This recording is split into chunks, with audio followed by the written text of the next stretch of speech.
There are some people, the way they live their life, they add value wherever they go.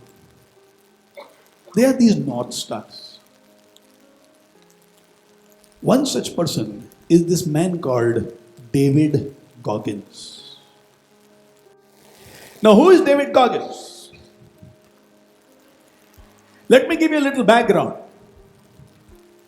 David Goggins was born in extreme poverty and he belonged to a broken family. His father left long time back and his mother had a series of boyfriends. He had one stable father for a little while, and that father used to beat the hell out of him every now and then. Father had drug abuse, mom was into alcohol, and David Goggins grew up blaming his mother and father for everything wrong that happened in his life. The truth is, because he was beaten up every now and then, he believed that what kind of a hell I am living in. By the time he became young, his weight became 297 pounds, which is, let's say, somewhere around 135 plus kgs. He used to drink a lot, sometimes drugs, and he got a job. His job was of an exterminator. Now, what do you mean by exterminator? In these poor areas, wherever there are restaurants or food joints, in the night, when the restaurant is closed, when the kitchen is closed, since it's an area of squalor and filth, rats and cockroaches will enter into the kitchen searching for anything that they can lay their head on. And David Goggins' work was to find the rats and the cockroaches and kill them every night. That was his job. To cut a long story short, one day he decided to take charge of his life. He saw an advertisement for US Navy SEALs and said, I want to do this. There are 8 centers in US when you can apply to be a US Navy SEAL. And US Navy SEAL means the fittest people on this planet. Last year when Praveen Teoti had come and I had asked him, who is the fittest? He immediately said, India. I said, okay, who is closest? Where heart of hearts, you say, they are incredible. And he said, US Navy SEALs. Mentally, physically, emotionally, the toughest people on this planet is US Navy SEALs. So if Osama has to be murdered, it is the US Navy SEALs who go to hunt him out. This guy, 135 plus kgs, decides to become a US Navy SEAL. In 7 centers, they laughed at him, mocked him and said, I'm out of my mind. 135, 140 kgs, get out. In one center, a kind-hearted guy told him, if you can drop about 40 kgs, and if you can come back in 3 months, I will take you in for the next series of tests. In 82 days, he dropped more than 40 kgs. Outside magazine, which is the magazine people who love outdoors worship, which has a print of about 675,000 copies every month, has voted David Goggins as the fittest man alive on this planet. Once, he did pull-ups. In about 17 hours, he did about 4,030 pull-ups. Many of us over here may not be able to do one. 1.5, you will really walk the whole day like this. No, not because you're proud of yourself, because हाथी आगे नहीं आ रहा.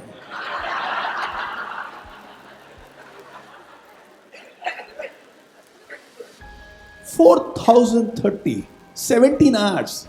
Now, those of you who can do maths, find out, did he do one pull-up every 10 seconds? For 17 hours non-stop? And he created a Guinness Book of World Records. He's the only guy in the history of the world who's qualified for US Navy SEALs, Army Rangers, and the Air Control Marshal. Nobody else has ever been able to qualify there. Now look at the body he has, what he was and what he became. They are not two different people, there's no two different brothers, one and the same. David Goggins, exterminator, and David Goggins, the fittest man alive on this planet. Once he ran about 175 kilometers non-stop, just like that in 16 hours. He said, let me see how much can I do. He started jogging and in 16 hours ran about 175 kilometers. Some of you, if you see a dream where you are running 1 kilometer, no, you might start panting in the dream itself. In fact, some of you, as you heard about David Goggins, you might feel chest pain ho raha hai mere ko. So, why did David Goggins decide to change? What kind of a mindset makes somebody change? He had nothing going for in his life, nothing in his favor. No money, extremely poor, beaten up his entire childhood. Can you imagine a job where you have to just take the cockroaches and kill them? Take the rats and kill them? Can you think about the mind which is required to do that job? Can you imagine a life where you have to go out of the house because the mother has come with someone and you're told come back after 2 hours? Can you imagine a life where you look around and you see only poverty and abuse? And in that kind of a scenario, where there is nothing and nobody who gives you anything positive, how did David Goggins become who he is? And there was no turning point in his life as far as a human being is concerned. There was no godfather. There was no teacher. There was no kind of person who told him, you can. It's just that one day David Goggins said, it's my life. He says, we are too dependent on others. We depend too much on people to help. We depend too much on people to keep us happy. He says it's all about self-accountability. In his book, he says, it's all about assuming responsibility for your life. When he was asked, if you have to describe your life in 1 or 2 words, what would you say? He said, discipline. He said, show me a great person who is indisciplined. And show me a disciplined person who is a failure. He says, we depend too much on others. For the promotion, we will depend on somebody else. For good food, we will depend on somebody else. To get up in the morning, we will depend on somebody else. He says, start depending on yourself. He says, my life changed because I said, I have to depend on myself, and that's how I could move 40 kgs out from my body. If I had waited for my mother and father to change for my life to become better, I would have kept waiting. So his rule number 1 is discipline. And then he says brilliantly well, I have no talent. I have never been good in anything in my life. I am not special in any way. But I am driven. मेरे अंदर जुनून है.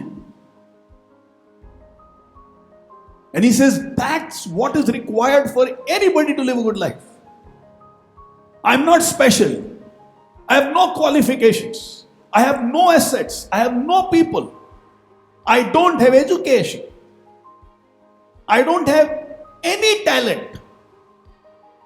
But I am driven. He gives an advice to others. When you think you are about to give up because you have reached the edge of your capabilities, believe you have reached 40% of what you are capable of. He has this 40% rule in his life. He says, every time I feel like giving up, I remind myself, you have reached 40%. He says, you and me have no idea how much we are capable of. Each human being is capable of a miracle. But they give up too soon. And some don't reach even 40%. Before that, they give up. In the latest batch we were discussing, thanks to David Goggins, what you think is impossible is merely inconvenient. It's not impossible. It is just inconvenient. Because it's inconvenient, we hide behind the word called impossible.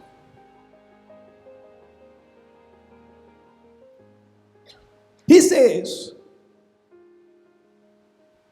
nothing can stop, nothing can stand on your path if you are willing to do the uncomfortable. The problem is, in everything we want comfort.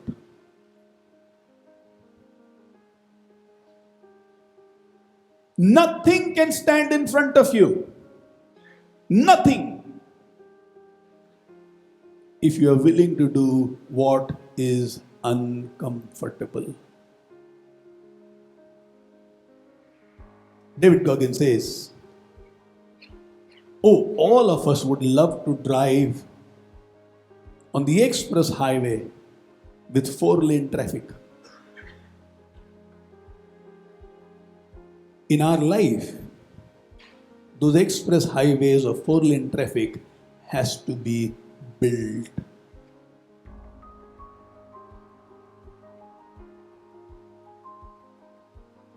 It doesn't come for free. It is not given. It is something that has to be built. Now this is David Goggins for you.